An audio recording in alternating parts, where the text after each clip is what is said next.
Bom dia, boa tarde, boa noite. Estamos aqui entre os amigos no nosso podcast Entre Amigos, Desmistificando a Dor. Estou aqui com o Francisco e com a Camila. Ambos, mais que amigos, né? São fellows, ou final de fellow, né? Camila terminando, Francisco também. Ô Fran, posso te chamar de Fran aqui? É claro. Mas no consultório é Dr. Francisco, né? O Francisco, me conta, como que você chegou nesse mexer com dor ou trabalhar com dor e principalmente o intervencionismo em dor? Fala um pouquinho do que você aprendeu ao longo desses 3 anos de imersão nessa jornada sua. Primeiro, eu até perguntei aqui antes, é Dr. Charles, é Charles ou é prof? Porque para nós é prof, né? Quando a gente fala o prof, é o Dr. Charles. E para sempre, né? Para sempre o prof. Eu imagino a gente assim, tipo, 40 anos de idade, olhando para o prof, a gente já ali tudo atendendo assim, formal, entrando o paciente, o prof. Mas você sabe como começou essa história? Eu sei, mas eu quero saber de novo. Conta aí, porque eu já escutei ela em diferentes versões. Não, essa história era o seguinte. Quando eu era anestesista full-time, e na sala, vocês ainda fazem anestesia ativamente, né? O Francisco menos, eu nada. Mas quando eu era ativo na anestesia e naquelas urgências, né? Então, aneurisma roto, baleado, enfim, aquelas coisas todas, a gente não pode ter a delicadeza de chamar as pessoas, por favor, e não sei o quê. Então, eu nominava as enfermeiras todas como amiguinha. Amiguinha, pega isso aqui, pega a veia, monta isso, amiguinha, faz isso, tal, tal. Mas, amiguinha não pega bem, né? Aí eu fui mudando. Hoje eu chamo de doc as meninas e prof os médicos, porque nem sempre é o seu nome de todos. E aí fica prof, doc, e eles me voltam com o nome. Daí que nasceu O prof. O prof. Prof. Eu achava que era com o prof Moreno. Veio de lá. Tinha nascido lá. Mas antes, não sei se... Eu acho que uma pessoa me falou isso uma vez. Tudo que você imagina, ou mentaliza, ou projeta, eu não sei se é no subconsciente. Porque em 96 eu era da anestesia do centro médico. Eu era staff da formação dos residentes. Uhum. Onde Fabrício começou e onde eu fui staff dele por 1 ano. Uhum. E naquela época eu chamava os residentes de fellow. Chamava de fellow, não sei porquê. E chamava, talvez nessa adaptação de correria, né? O fellow faz isso. Então chamava todo mundo de fellow, apesar de saber o nome deles, claro. E aí eles me chamavam de fellow. Então até hoje tem algumas pessoas que me chamam de fellow por causa desse tempo. Mas olha só que interessante, você projeta um fellow lá 20 anos atrás e hoje nós temos fellow. Você estava à frente do tempo, prof. Que legal. E em 2001, as pessoas, quando a gente começou a ser cortês com esse prof, né? As pessoas me chamam de prof e tal, não sei o quê. Eu não me sentia merecedor do título. Mas o tempo vai te forjando, vai te lapidando e hoje faz parte da educação, né, de ensinar tanta gente e aprender. Então hoje não é um peso, não. É uma coisa leve. Cai bem. Show, prof. Muito, muito merecido, você tem certeza. Volta aí na pergunta que eu tinha feito. Você me fez umas 3 perguntas diferentes, prof. Eu anotei 2 aqui, ó. Como que eu entrei nesse caminho da dor, né?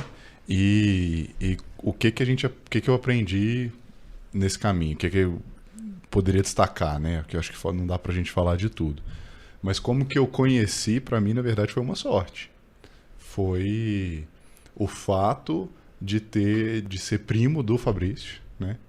E que me permitiu por causa dessa conexão, durante a minha graduação, conhecer a clínica de vocês. Então, se não fosse isso, eu não teria tido até então nenhum contato com dor. Na minha graduação eu não tive nada, né? Eu tinha eu tinha internato de anestesia, de cirurgia, que a gente acompanhava anestesia, mas nada voltado especificamente para dor. Nem clínica, muito menos coisa de intervenção. A grade curricular é muito pobre nisso aí, né? Muito não pobre. É, Camila? Sim. Eu acho que na minha graduação certamente não teve nada. Eu acho que a maioria não tem. E quando tem é pouco.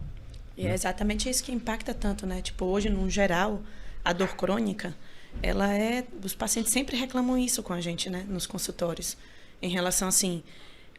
ninguém entende, tipo, a dor crônica em si. O paciente fica perdido. Porque não é... E eu geralmente tento explicar isso. E todos nós, na verdade, com vocês, que eu aprendi a fazer isso. De explicar para o paciente de que às vezes não é maldade do médico. É que a dor crônica é pouco conhecida pelos médicos de uma forma geral. É isso aí.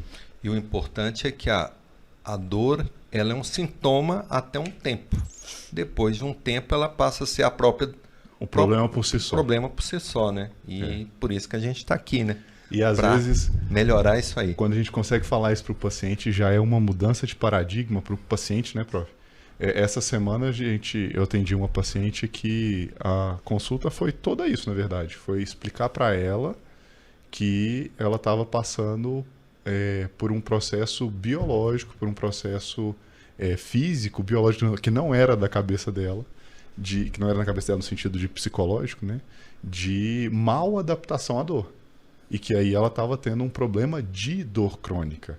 Que ela queria um diagnóstico que a gente talvez não dê para ela. Ela queria uma hérnia de disco, ou ela queria uma lesão de um ligamento. Ela queria um diagnóstico mecânico, físico, isso. E talvez a gente não vai ter esse diagnóstico para o paciente de dor crônica, né?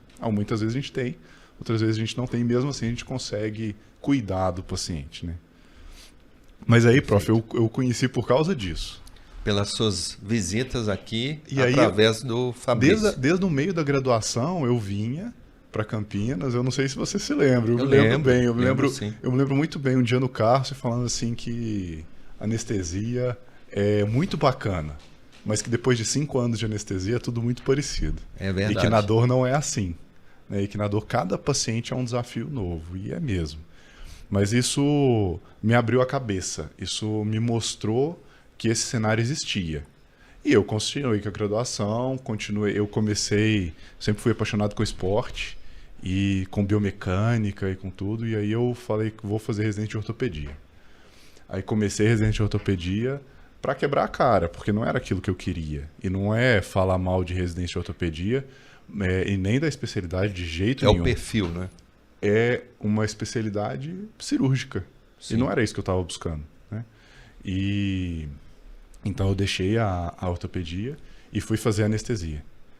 E já fui fazer anestesia pensando muito em fazer dor depois. Mas com a cabeça aberta de novo. Eu queria primeiro conhecer a anestesia para depois decidir. E aí no meu 3º ano da anestesia eu falei, é isso mesmo que eu vou fazer. Já fiz o meu estágio optativo que eu tinha lá na residência. Eu já fui conhecer lá o Dr. Sudhir em Nova York, Dr. Diwan. E assim, foi uma experiência muito bacana, que complementou aquilo que eu já tinha pescado um pouquinho nas visitas lá da clínica. E aí eu queria destacar um fato que eu acho que foi muito... me ajudou muito nessa decisão, pesou muito para essa decisão, que foi um paciente que a gente viu lá que eu vi lá na clínica vocês atendendo. Eu não me lembro se era paciente seu, se era paciente do Fabrício, mas chegou um paciente com uma neuralgia do trigêmeo, que é uma das dores mais... na falta de outra palavra, assim, mais dramáticas que a gente cuida, né? E que a gente tem maior capacidade de ajudar, né, prof? Rapidamente, né? É mais resolutivo, né? O que a gente consegue fazer. E esse paciente, ele chegou desesperado. Era desespero mesmo que ele tinha. Não era... Ele sofria entre uma crise e a outra de medo da próxima, de tanta dor que ele tinha. E isso não é tão infrequente, né, num paciente com neuralgia do trigêmeo. E Entrou, o diagnóstico foi rápido, a consulta foi relativamente simples, né? Explicou para ele o que poderia ser feito. Ele entrou para o centro cirúrgico, que é uma maravilhosidade da clínica, né? do singular, que é ter a possibilidade de o paciente chegar e na hora já fazer alguma coisa.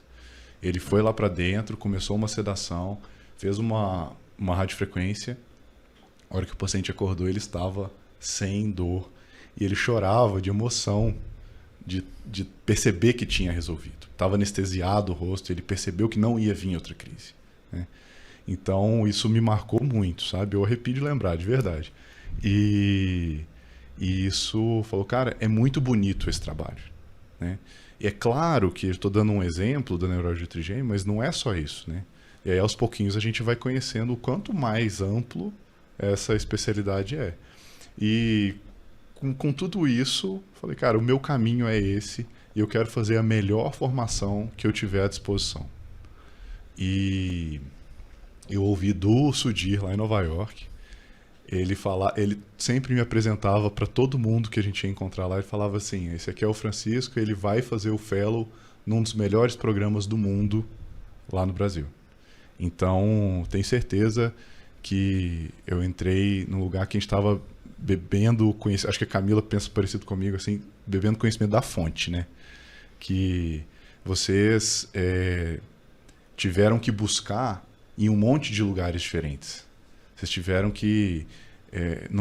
aqui não foi tão fácil de conseguir para as pessoas ensinarem, tiveram que ir para Espanha, tiveram que ir para Budapeste, tiveram que ir para os Estados Unidos, tiveram que ir para a Inglaterra, viajar o mundo para ir juntando os pedaços de conhecimento assim para tornar um médico de dor completo, né?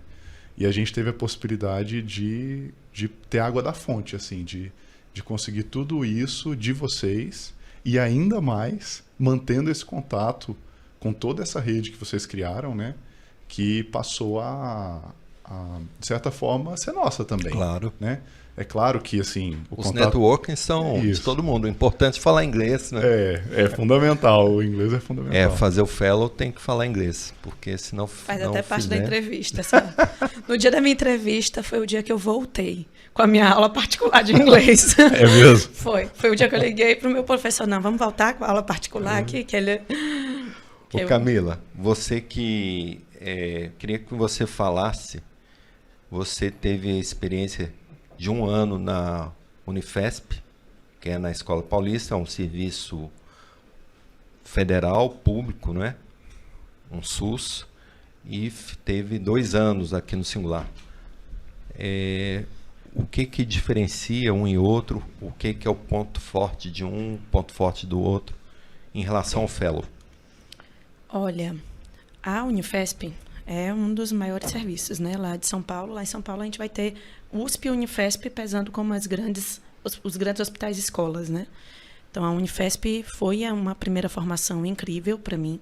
Eu sempre digo assim, se eu pudesse repetir a minha formação, provavelmente eu faria de novo a Unifesp e aqui. Eu acho que a Unifesp me agregou coisas diferentes daqui. Porém, coisas que eu vi de novo aqui.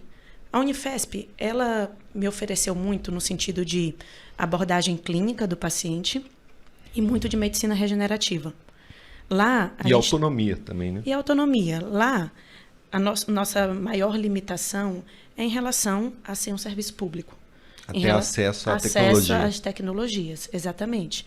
Então, lá a gente tinha muito procedimento de ambulatório e de medicina regenerativa, que é algo que melhora muito a vida do paciente, e barato, que a gente consegue oferecer tendo um ultrassom em mão e tendo uma glicose em mão. Então, para fazer a proloterapia, para fazer a proloterapia. E tinha acesso ao centro cirúrgico 2 vezes, a cada 15 dias a sala do centro cirúrgico era nossa, para fazer os procedimentos, né? Muito pouco. Mas foi uma formação que me deu uma base muito boa para chegar até aqui. Quando eu cheguei até aqui, eu digo, todo mundo, eu acho, que pensa em fazer o fellow, que já conversou comigo, com certeza já escutou eu falar isso, de que a Singular, o meu fellow, mudou a minha vida. Mudou a minha vida. Eu sabia até aqui, e daqui para cá tinha uma outra infinidade de coisa que eu não conhecia, que eu não sabia nem que existia, na verdade. Então, me trouxe assim um mundo de coisas que eu não conhecia. Então, eu até falo isso sempre quando, em alguns casos, com o próprio paciente. Tipo, algumas vezes ele vem de médicos que já passei por 7 médicos diferentes, disseram que não é nada, disseram que não é nada, disseram que não é nada. E aí eu falo para eles assim, eu digo, olha, isso não é, muitas vezes, nem maldade do médico. Eu não estou falando do vizinho, eu estou falando de mim mesma. Existia eu sabia até aqui. Limite do teto do conhecimento. Exatamente, eu sabia até aqui. Daqui para cá, existia uma outra infinidade de coisa que eu não fazia ideia de que existia. Se eu não faço ideia de que existe, eu não tenho como pensar naquilo. Você só pesquisa o que conhece, né? Então, se eu não fazia ideia de que aquilo existia, não tenho como pensar naquilo. E se eu não penso naquilo, eu esgotei as minhas possibilidades aqui. Se eu esgotei as minhas possibilidades aqui, olha, você me desculpa, mas eu já fiz tudo que estava ao meu alcance. Se eu já fiz tudo que estava ao meu alcance, eu acho que agora é o momento de a gente lhe encaminhar para o psiquiatra, sabe? Então, assim, então a gente vê muito isso acontecer. E eu digo, às vezes não é maldade da pessoa. Às vezes é só, tipo, até onde eu sei, eu esgotei. E agora eu não estou conseguindo pensar em novas alternativas, sabe? E também, assim, vale a gente ressaltar que a gente também reforça muito isso com o paciente. A gente precisa de uma equipe multidisciplinar, de uma forma geral. Então, eu usei esse exemplo, inclusive o psiquiatra, né? Mas não excluindo a importância do psiquiatra. Sim. A gente entende a importância do psiquiatra dentro de a gente alcançar o que a gente quer dentro do tratamento da dor. Psicólogo, né? Psiquiatra, psicólogo, fisioterapia, fisioterapia nem se fala. Nem se fala. A questão multidisciplinar, mas a gente sempre tem, todos nós, esse cuidado ao falar com o paciente de que o psiquiatra não está entrando no caso dele porque eu acho que ele é doido.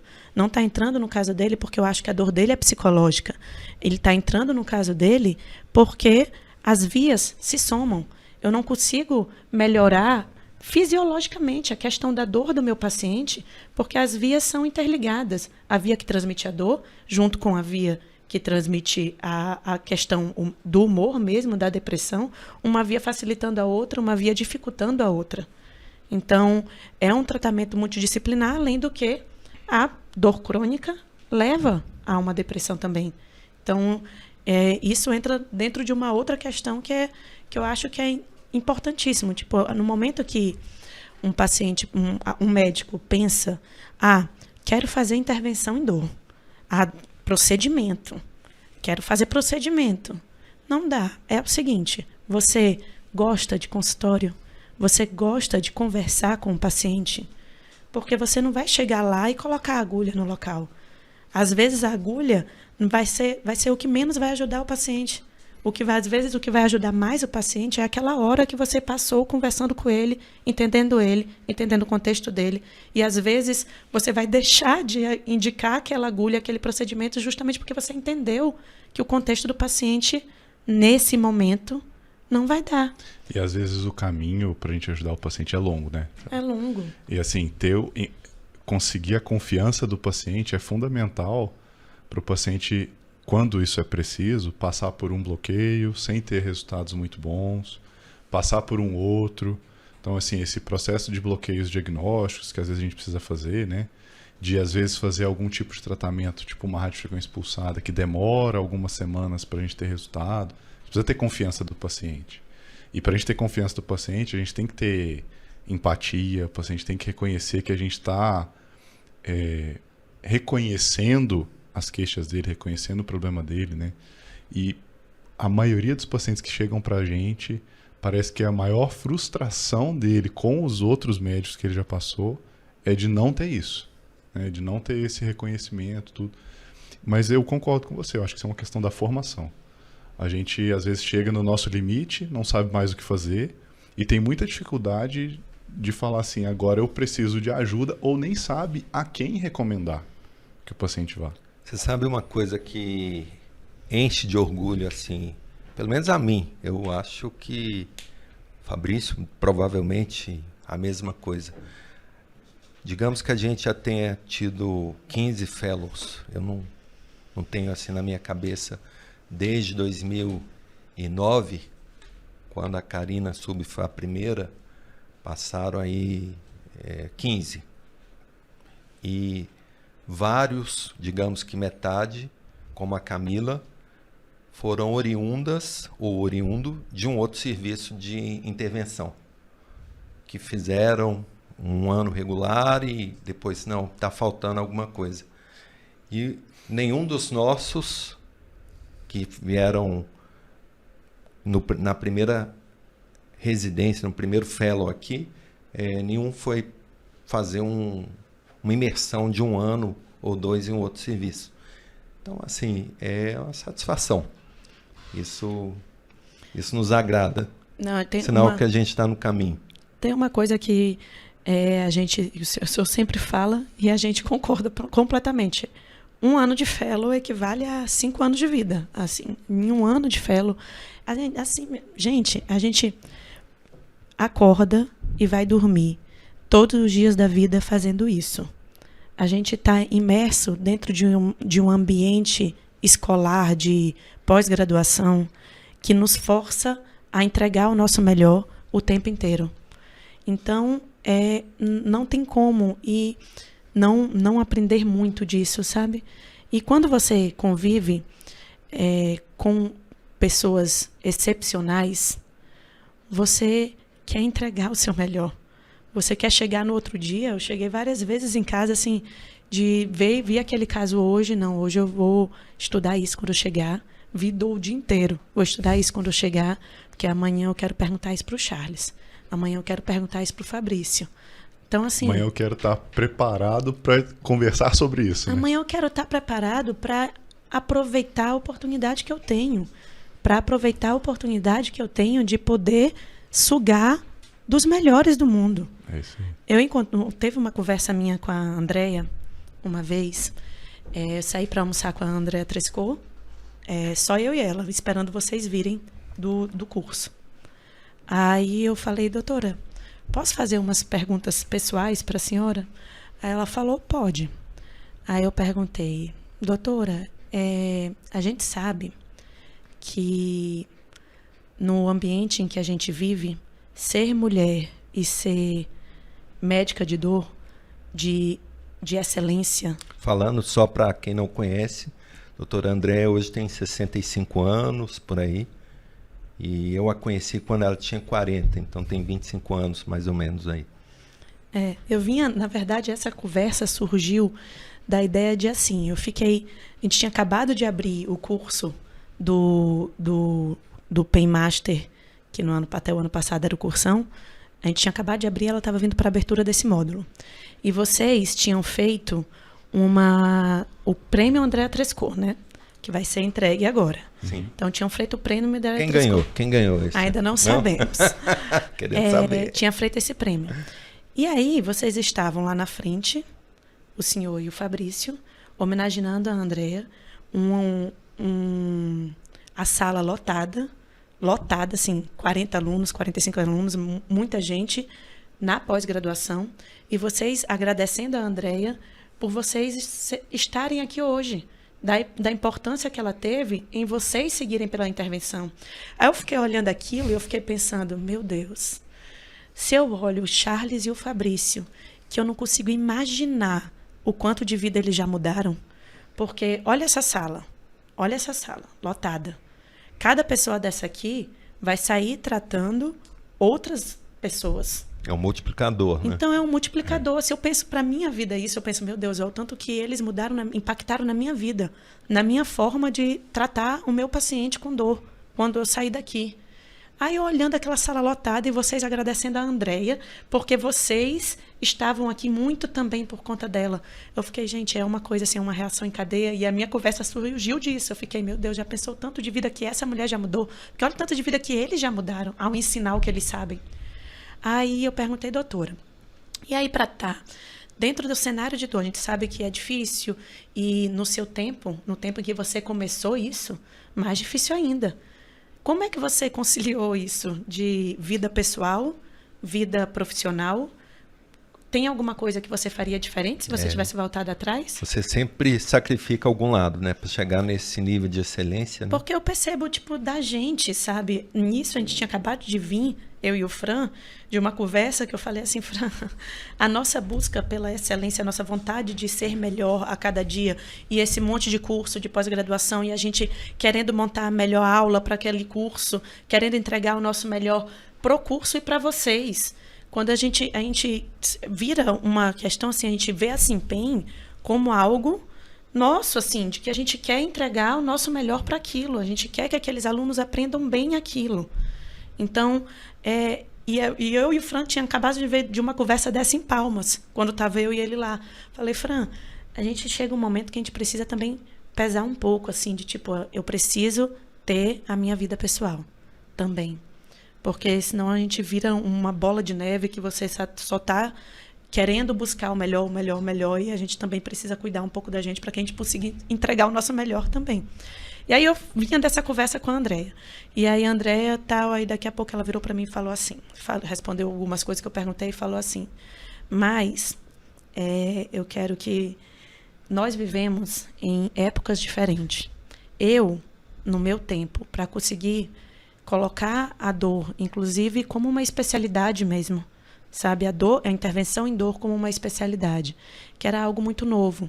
Eram tempos diferentes. Hoje, você falou a seguinte frase, você já está com os melhores do mundo. Então, e os melhores do mundo estão te vendo todos os dias. Você não precisa provar para o mundo que você é boa, porque os melhores do mundo já estão vendo que você é boa todos os dias. A gente valida, né? Então, é assim, uma validação. Mostrando pra gente aquilo que a gente já sabe. Sim. Que de estar com você e com o Fabrício, então, assim, isso força uma pessoa que ingressa nisso. O fellow te cobra muito. Ele te cobra muito, como a gente estava falando em relação à vida pessoal. Você realmente vive isso e vive muito para isso. Mas o retorno é gigantesco. Ô, Fran, eu quero te perguntar uma coisa. O que eu te inspirei e o que o Fabrício te inspirou? O que você leva dessa jornada? Claro que você vai construindo o seu caminho e o seu jeito de trabalhar da forma Francisco de ser, mas o que você leva de mim e o que você leva de Fabrício? Eu não tinha me preparado para essa pergunta, prof. Mas é uma pergunta muito boa, porque eu sempre vi que a gente consegue aprender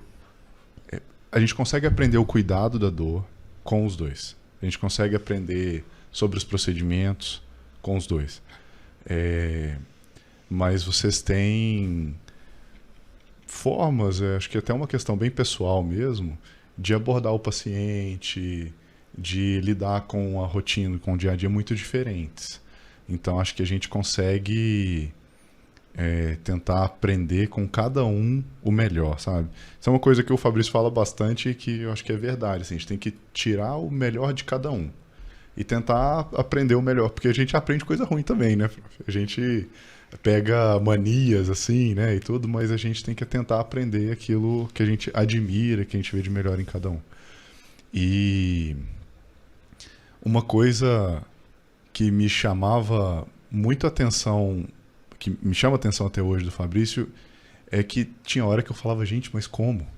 Mas como que ele chegou nessa ideia desse bloqueio e vai lá e fez e melhorou e deu certo? E parecia tudo muito simples, rápido, fácil. E não é, na verdade, né? Então, isso mostra uma experiência, talvez, muito compactada ali, que ele consegue pôr em prática, né? E bagagem de anos dedicados. Né? Exatamente. E também dele, assim, a habilidade com manusear agulha com raio-x. Isso a gente ouve as pessoas dizendo e a gente vê e, de fato, é muito incrível, né? E é uma coisa tão disparado, assim, que às vezes é até difícil a gente aprender com ele o procedimento por isso. De tão rápido.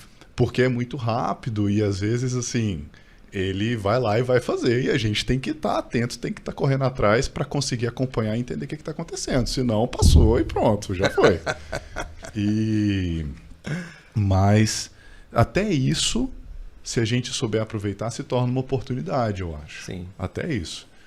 E uma coisa que eu admirei desde a primeira consulta que eu acompanhei com você, prof, foi a forma de ter contato com o paciente. Então, o paciente não sai da sua consulta sem você conhecer o paciente. E isso faz com que o paciente tenha esse vínculo que eu acho que é tão importante, sabe? E outra coisa muito, muito, muito bacana é o tanto que a gente vê, e isso não sou só eu, tenho certeza, porque eu já ouvi de todos os colegas, os outros fellows, os alunos do curso, o tanto que a gente vê, prof, que você... Eu tô tentando buscar uma palavra que traduza isso, eu tô com investigativo na cabeça, mas eu não sei se é essa palavra. Tanto que você busca sempre destrinchar a coisa até o máximo que a gente conseguir. Então, assim, você está, durante o curso, assistindo às aulas dos outros colegas como se fosse um aluno querendo aprender o máximo com aquela aula nova ali. E assim, às vezes é uma coisa que você já viu 1 milhão de vezes, aquilo ali não vai te acrescentar nada, mas você está ali atento e às vezes até um insight que nem era a pretensão do professor que está lá dando, ele vai sair dali. Se a gente assiste a sua aula hoje, vamos falar daqui em fevereiro, tem o primeiro módulo já do Ultrassom Master, né, prof? A gente assiste uma aula sua em fevereiro, e a gente assiste a mesma aula lá no segundo semestre, vai ser diferente. Eu não consigo fazer a mesma aula. Vai ser diferente. E eu acho que um dos motivos disso é porque de fevereiro para o segundo semestre, o seu conhecimento não ficou parado ali. Então, assim, sempre tem alguma coisa te incomodando para buscar entender melhor e para fazer melhor e para cuidar melhor, sabe? Então, de novo, eu não me preparei para essa pergunta, mas assim, a gente com certeza tem muito mais do que isso. Eu admiro demais vocês dois, sabe? Tem um ponto que eu queria ressaltar. Até eu tinha anotado aqui e eu acho que cabe agora. Uma das coisas mais nobres, eu acho, que vocês fizeram foi criar a possibilidade de ensinar muitas pessoas. É isso que a Camila estava falando, de multiplicar, né? Eu acho que isso é grandioso assim, em vários sentidos, porque a gente cuida, os pacientes vão ser melhor cuidados, né? E até a própria especialidade e até o nosso próprio trabalho, ele fica melhor porque a gente tem mais gente fazendo bem, né? Eu acho, talvez na nossa especialidade em especial, eu não saberia dizer especificamente das outras, mas eu acho que quanto melhor todo mundo fizer, mais valorizado a gente vai ser.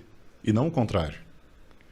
Eu acho que quando tem muita gente que às vezes está fazendo sem ter resultados muito bacanas, por uma diversidade de motivos, às vezes a questão é um déficit da formação mesmo, né? A curva de aprendizado que é lenta, não é? E às vezes se frustrando, né? E às vezes os pacientes saindo frustrados também. Quanto melhor essas pessoas estão, mais motivação vai ter, mais reconhecimento vai ter dos outros colegas médicos de outras especialidades para encaminhar um paciente para a gente, por exemplo. E do próprio paciente de entender que faz sentido buscar um médico de dor, que é uma coisa que a gente não tem culturalmente no Brasil ainda, né? Hoje você está fazendo quantos % de anestesia e quantos % de dor? Prof, eu tive a felicidade aí de graças a vocês, né, desde março eu não estar fazendo plantão de anestesia mais.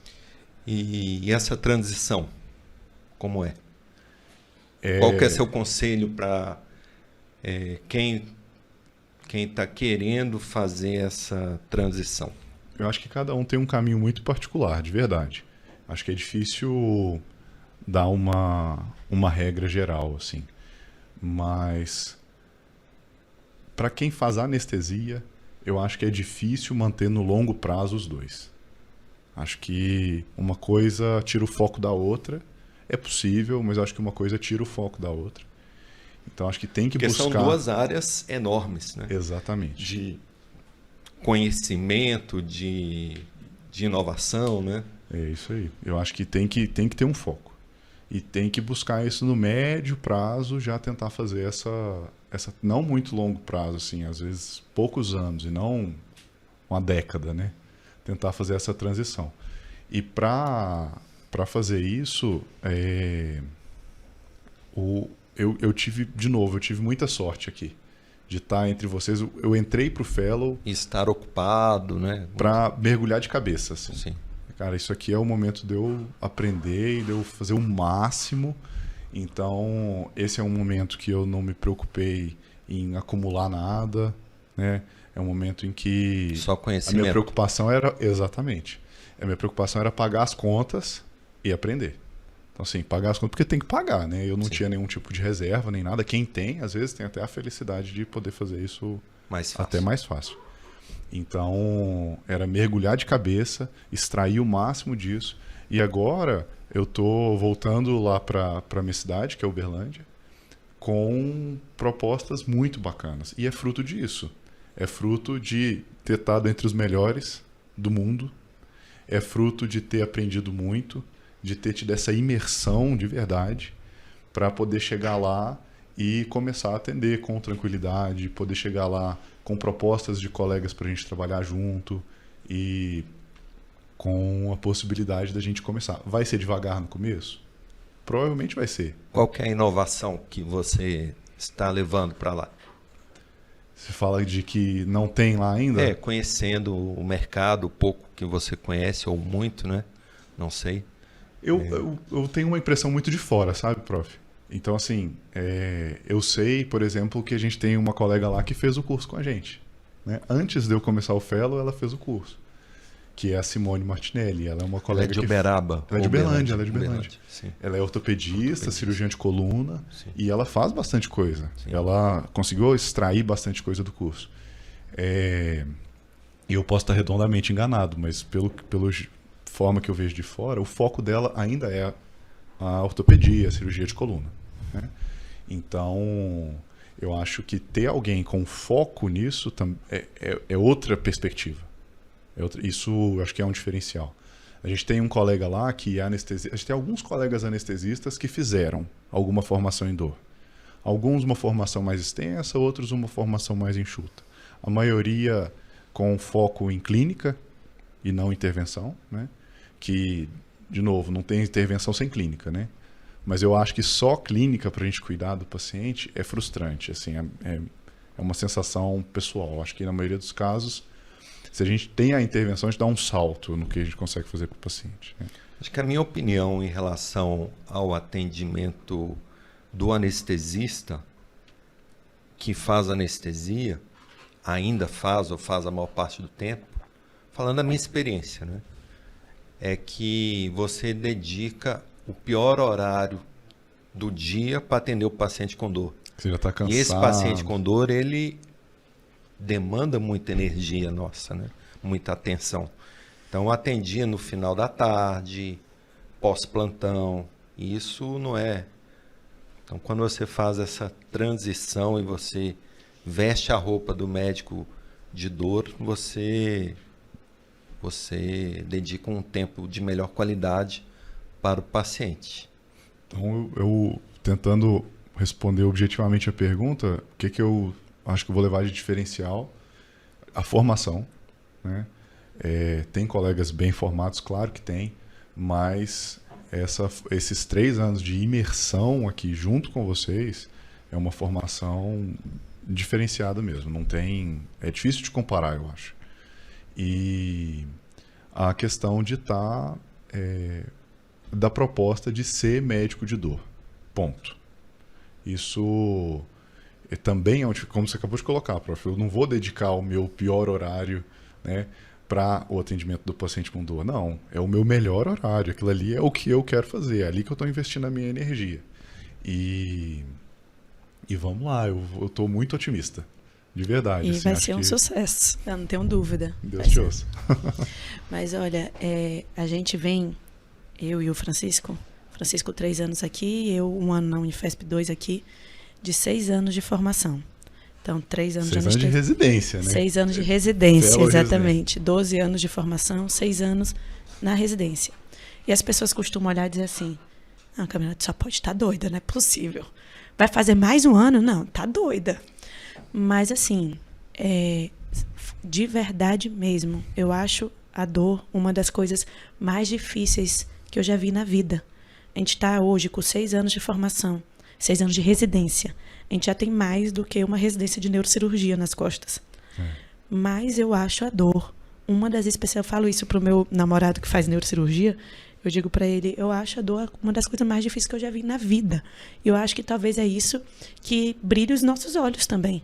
Porque a gente vê os nossos chefes, que já viram aquele mesmo assunto várias vezes, mas sempre, tipo, eu vejo a gente, tipo, tem assunto, por exemplo, chega um paciente de dor glútea profunda. Eu já estudei aquele assunto mais 7 vezes, mas eu vou lá procurar estudar de novo, ver uma aula diferente de alguém de fora do Brasil, diferente, para ver se eu acho alguma coisa que está me faltando e eu não, para resolver o caso daquela paciente. Então, Charles sempre fala isso. A medicina da dor não é uma fórmula e muda muito o nosso raciocínio de um caso para o outro. E isso exige uma caminhada muito longa. Então, eu acredito realmente que, 3 anos que a gente tem só fazendo isso, desde a hora que a gente acorda até a hora que a gente vai dormir, e a gente ainda tem a percepção da quantidade de coisa que a gente ainda tem que estar sempre estudando e aprender coisas novas para poder agregar naquele caso daquela paciente que a gente não está conseguindo resolver, porque é algo muito complexo, de fato.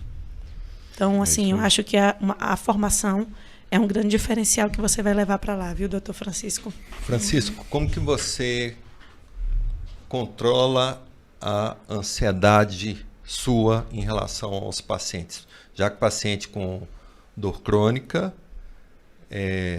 demanda, e você, como você disse, alguns procedimentos vão tardar aí 6 semanas, 8 semanas, e o paciente está ansioso, querendo a melhora. Como que você controla essa ansiedade do paciente e a sua? E a nossa, né, prof? Eu acho que a do paciente, para mim, é mais difícil do que a minha. Acho que a gente, com tudo isso, a gente acredita muito no que a gente faz, né? Então, a gente acredita que está fazendo aquilo que é o melhor naquele momento. Tem casos que são tão difíceis que a gente fica dividido, né, entre o que será que é a melhor coisa de fazer agora, né? Aí as horas que a gente passa a mão do telefone e pede ajuda também, né? E isso acho que continua acontecendo a vida toda. Sim. Né? Ter os tutores sempre. Isso. Né? Então acho que a minha ansiedade nesse sentido, acho que ela é uma coisa mais ou menos natural. Acho que é de acreditar, de confiar naquilo que a gente está fazendo, de entender, de ter embasamento no que a gente está fazendo e fazer bem feito. Então, assim, a partir daí eu preciso respeitar o tempo, por exemplo, né? No caso de esperar um resultado, eu preciso respeitar o tempo disso, senão eu começo a causar mais mal do que bem, às vezes, né? E do paciente, eu acho que a melhor estratégia, e é o que eu busco fazer, é de tentar fazer com que aquilo faça sentido para o paciente. Tentar fazer com que para o paciente aquele tempo faça sentido, que aquele processo faça sentido. Eu vejo muito, e eu me lembro de fazendo anestesia, ver pacientes que iam para a cirurgia sem entender nada do que ia ser feito com eles. E eu acho que isso é grave, na verdade. É claro que o paciente não vai entender em profundidade de um procedimento cirúrgico, ele não vai entender, às vezes, em profundidade de um diagnóstico, mas o paciente a gente precisa conseguir, de alguma forma, que faça sentido para o paciente o que a gente está propondo para ele. Eu acho que isso ajuda muito na ansiedade do paciente, ajuda a alinhar a expectativa, né? Então, assim, vamos fazer um bloqueio diagnóstico. Às vezes a gente explica, me veio à cabeça um caso lá de Porto Nacional.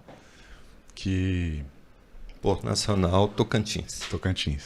Que era um paciente, um senhor com uma dor lombar, a gente examinou, poxa, parecia uma dor discogênica, né? Uma das 3 principais causas de dor lombar inespecífica, parecia muito ser uma dor discogênica, a ressonância corroborava o diagnóstico clínico, né, da dor discogênica, vamos fazer um discoblock. Que é uma anestesia do disco para ver se o paciente melhoraria. Injetar anestésico local só dentro do disco, super preciso, né, prof? Aí conversei bastante com o paciente, e conversei mesmo, expliquei para ele. E eu gosto de perguntar para o paciente, pedir para ele me explicar também o que ele entendeu. Que eu acho que é uma das melhores formas de saber se o paciente de fato entendeu o que a gente está conversando, né? Claro. E parecia muito que ele tinha entendido, sabe? E aí fizemos o discoblock. Imediatamente depois, sem nenhum tipo de analgésico na sedação, a gente fez só propofol mesmo, ele estava sem dor, levantou, ficou de cócoras, que era o que mais incomodava ele, era baixar de cócoras, assim. Ele, poxa, sentiu super bem. Passou um dia bem. Voltou um mês depois comigo de novo. Chateadíssimo, prof. Chateadíssimo, porque ele estava com a mesma dor de novo. Ele não tinha entendido a proposta. Né?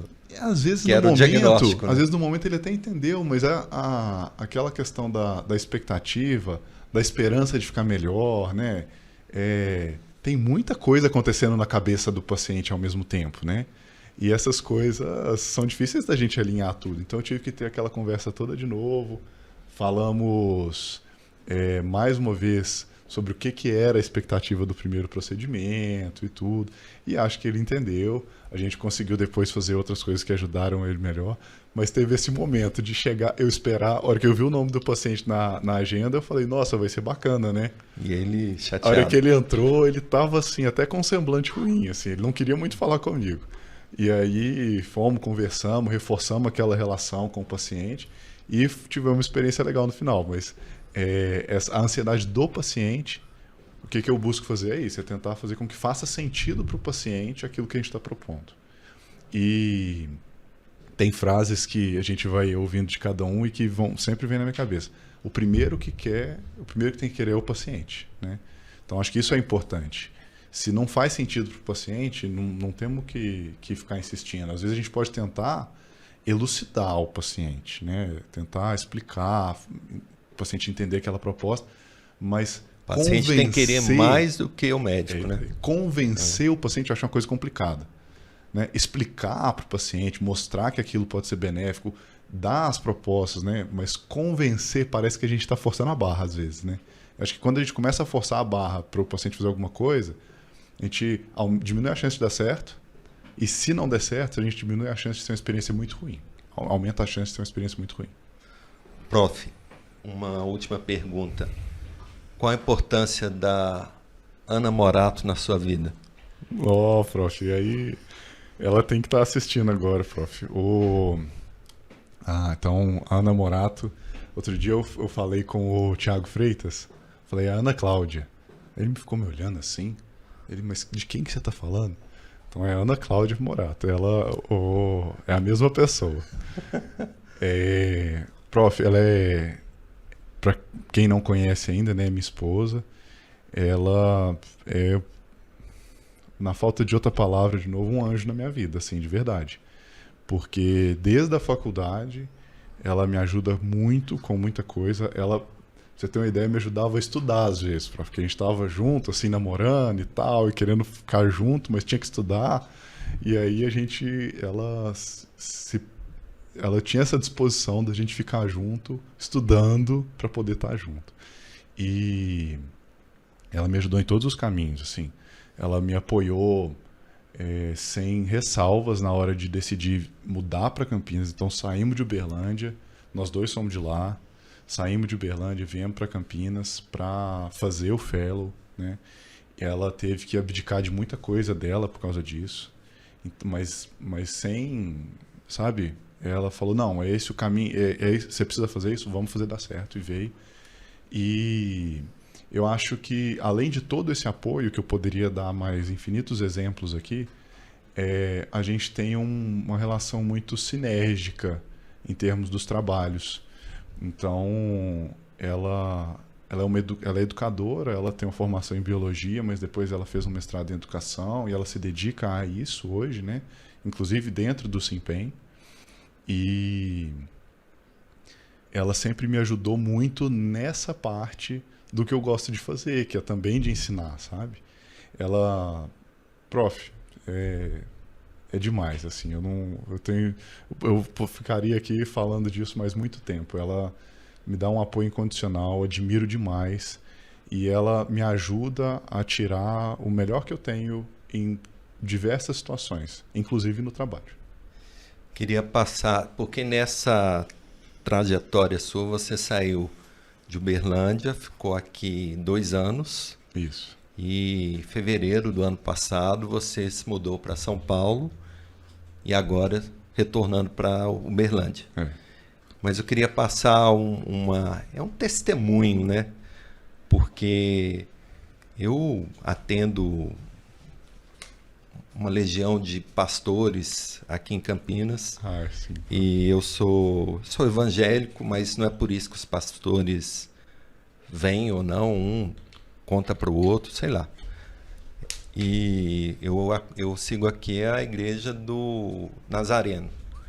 E o pastor Aguiar Valvassoura, que é um senhor de 75 anos, já é um pastor emérito, ele é um dos meus pacientes.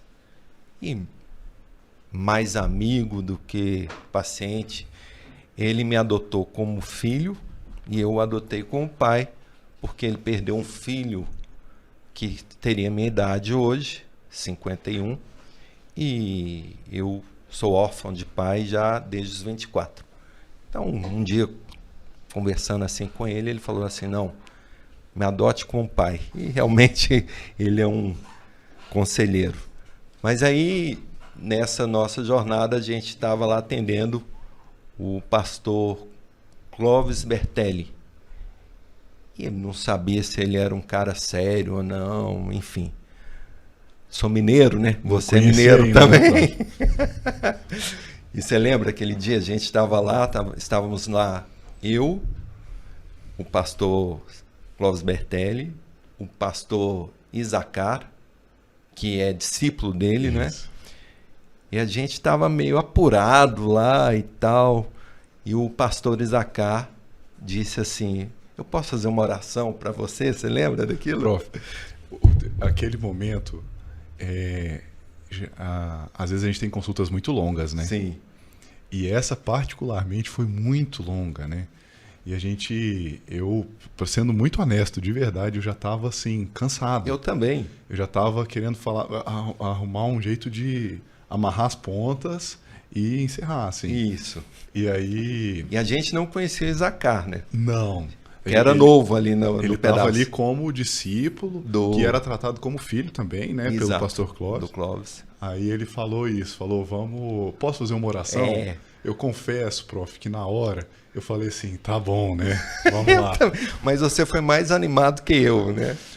Mas aí conta como é que foi. Eu quis transparecer, porque assim... Conta os detalhes da oração, pouquinho. Foi bem assim. Primeiro ele falou, ele estava na nossa frente. Não, conta o problema, né? O problema era que, e a gente estava trocando ideias já, você comigo, que você fazia propostas para alugar... Calma, vou chegar aí, prof. Tinha acabado de fechar um contrato e o cara tinha desaparecido, não vou deu chegar certo. aí. Primeiro, a gente tinha acabado de fazer a onda de choque lá com o paciente, e aí... desculpa, é Zacar? Isacar.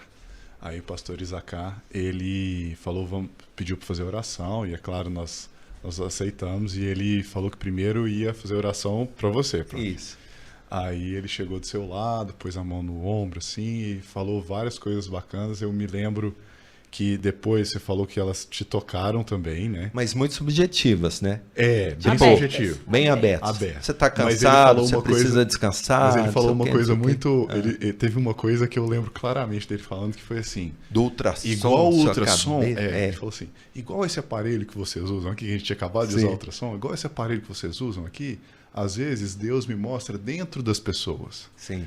E eu vi dentro da sua cabeça, eu vi dentro de você. E é tudo muito maquinando, tudo muito agitado e tal. Então eu lembro, isso foi bacana. Aí ele falou várias coisas para você e depois ele virou para mim e falou assim, me dá a sua mão direita. Perguntou, qual que é o seu nome mesmo? Francisco. Isso. Francisco, abra sua mão. Dá a sua mão direita. Aí falou, quando a gente entrou no consultório, você estendeu a mão para cumprimentar a gente, e assim, igual você está fazendo agora, e eu vi uma chave na sua mão. uma chave de um apartamento. E deu tudo certo. Você pode ficar tranquilo, já tá tudo certo. E aí, gente, eu fui arrepiando, assim, porque a gente tava mudando para São Paulo e tendo dificuldade com o contrato. A gente tinha visto um apartamento que a gente adorou, saímos de dentro do apartamento, chegamos em casa, fomos fazer a proposta para alugar, indisponível.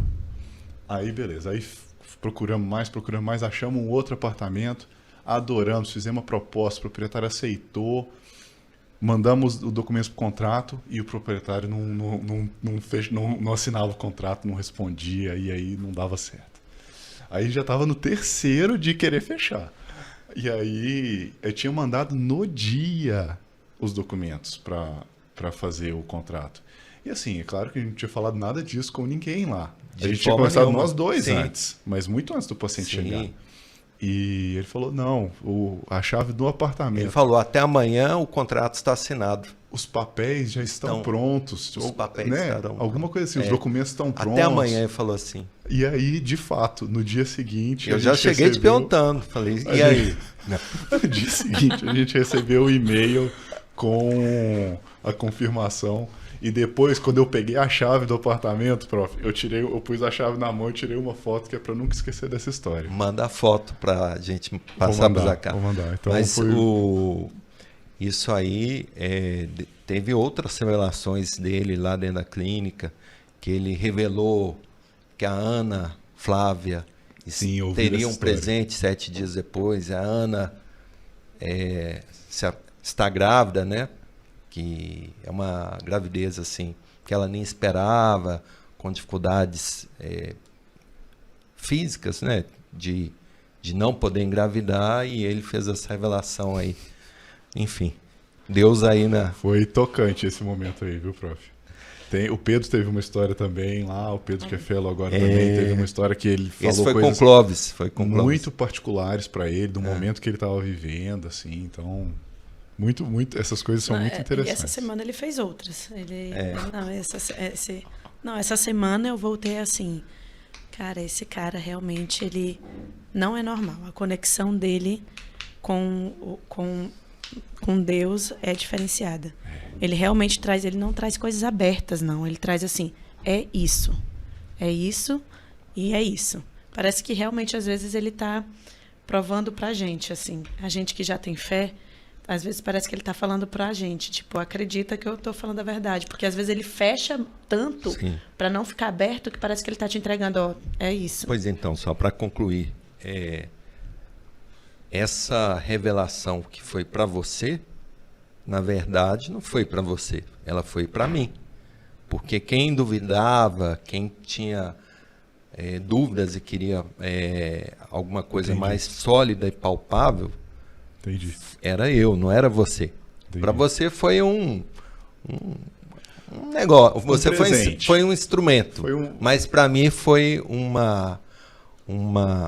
presta atenção, um cala-boca, assim, que foi muito bacana. Entendi. Nunca tinha pensado nesse lado. Ao mesmo tempo que ele me mostrou uma coisa, ele estava te mostrando, olha aqui, ó. Isso aqui é de verdade, né? Deus querendo falar comigo. Para de... Aumente sua fé. Aumente sua fé, pare de duvidar, né? Ô, prof, nós vamos ter que marcar outros encontros desses para conversar, viu? Porque a gente fala até amanhã, se deixar. Vamos, saindo daqui, vamos ali comprar uma... A gente continua no baile da esquina.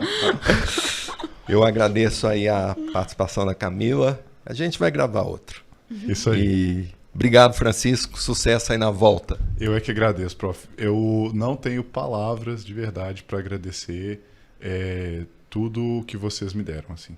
De verdade. Muito obrigado. Sucesso total. E Camila também, né? Sim. Doutor Francisco, vai ser... Não tem como, com o seu coração e a sua capacidade técnica, as coisas não darem certo. Porque é muito além. É além de você ser um médico muito bem formado. É muito além disso. É a pessoa que você é.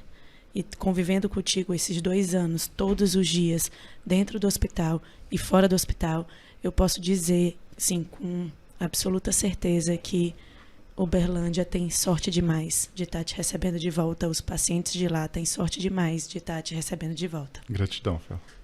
Obrigado. Tchau.